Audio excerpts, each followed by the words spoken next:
ইমামুল হারাম শেখ সুদাইস তার এক আলোচনায় বলছিলেন যে যুবকদের একটি জামাত, একটি দল তার কাছে, তার অফিসে এসে অভিযোগ করে বলছিলেন যে শেখ, আমরা প্রতি বছর রমজান আসে আমল এবং ইবাদত করার জন্য কিছুটা আগ্রহ, কিছুটা স্পৃহা হয়তো শুরুতে থাকে, কিন্তু যেরকম টান আকর্ষণ একজন মুমিনের হওয়া দরকার, যার ফলে ইবাদতের ভিতর আমরা স্বাদ পাবো, ইবাদতের নিমগ্নতার মধ্যেই আমরা আনন্দ খুঁজে পাবো এবং আমাদের মানসিক টান আকর্ষণ অনুভব করব, সেরকম কোনো অবস্থা আমাদের অন্তর্জগতে তৈরি হয় না।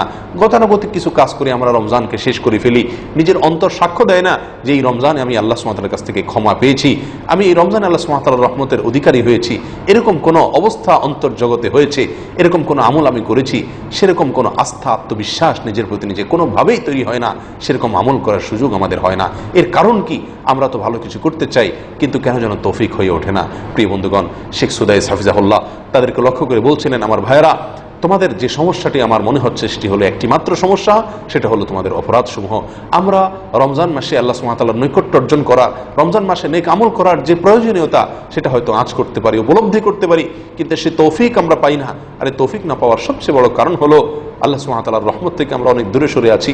আল্লাহর রহমত থেকে এত দূরে আমরা সরে আছি যে রমজানে আল্লাহ সুবহানাহু ওয়া তাআলার গণহারে যে রহমত আল্লাহ তাআলা দান করবেন, সেই রহমতের উপযুক্ততা নিজেদের ভিতর আমরা তৈরি করতে পারিনি। সেজন্য তিনি তাদেরকে বলছেন, ভাইরা আমার, রমজানের আগে আমাদেরকে সকলকে ইস্তেগফার এবং তওবার দিকে মনোনিবেশ করতে হবে। পূর্বের সমস্ত গুনাহের হালখাতা করিয়ে নিতে হবে, সবগুলোকে মাফ করিয়ে নিতে হবে, তবেই নতুন করে আল্লাহ সুবহানাহু ওয়া তাআলার রহমতের উপযুক্ততা আমাদের ভিতর তৈরি হবে। আসুন সেজন্য শাবান মাসকে বিদায় জানানো এবং রমজানের সর্বশেষ মুহূর্তের যে প্রস্তুতি, তওবা এবং ইস্তেগফার করা, নিজেকে মাপ চেয়ে নেওয়া আল্লাহর কাছে যে আল্লাহ, আমি তো তোমার রহমত পাওয়ার উপযুক্ত নই। আল্লাহ, রমজানে তুমি যে দিবা, তোমার যে বিশাল বড় দান, এ দান পাওয়া, এ দান চাওয়ার মতো মুখ আমার নাই। আল্লাহ, তুমি আমার পূর্বের সমস্ত গুনাহসমূহ মাফ করে দাও। আল্লাহ, তুমি আমাকে তৌফিক দান করো, আমার ভেতরে তুমি সে জ্বালা তৈরি করে দাও, সে টান তুমি তৈরি করে দাও, সে তৌফিক তুমি দিয়ে দাও। মাবুদ, তুমি যদি তৌফিক না দাও, তাহলে আমার শত চেষ্টা, শত মানসিক নিয়ত বা সদিচ্ছা থাকলেও আমি রমজানকে সেভাবে কাটাতে পারবো না, যেভাবে কাটালে আমি সৌভাগ্যবানদের কাতারে চলে যেতে পারবো, যেভাবে কাটালে তোমাকে খুশি করতে পারবো, যেভাবে কাটালে আমি লাভবান হতে পারবো।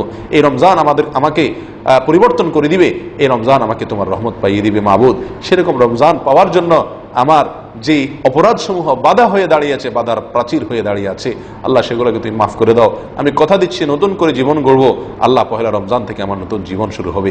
সেইভাবে ইস্তেগফার করে নিজেকে প্রস্তুত করা, এটা হলো রমজানকে ইস্তেকবাল করা, রমজানকে অভ্যর্থনা জানানোর সর্বশেষ মুহূর্তের প্রস্তুতি। আসুন সবাই ইস্তেগফার করি, সবাই তওবা করি, নিজেদেরকে আল্লাহর রহমতের উপযুক্ত করে গড়ে তুলি এবং শেষ মুহূর্তের প্রস্তুতি হিসেবে তওবা ইস্তেগফার করি। পিছনের সমস্ত গুনাহের জন্য আল্লাহ সুবহানাহু ওয়া তাআলার কাছে কায়মন অবক্ষে ক্ষমা চেয়ে নিজেদের সংকল্প, ইবাদতের সংকল্পগুলোকে আবার নবায়ন করে নেই। আল্লাহ সুবহানাহু ওয়া তাআলা আমাদের সকলকে, আমাদের রমজানকে, এই রমজানকে জীবনের শেষ রমজান মনে করে এটাকে আমাদের কাজে লাগাবার তৌফিক দান করুক। জাযাকুমুল্লাহ ওয়া আখিরু দাওয়ানা আলহামদুলিল্লাহি রাব্বিল আলামিন।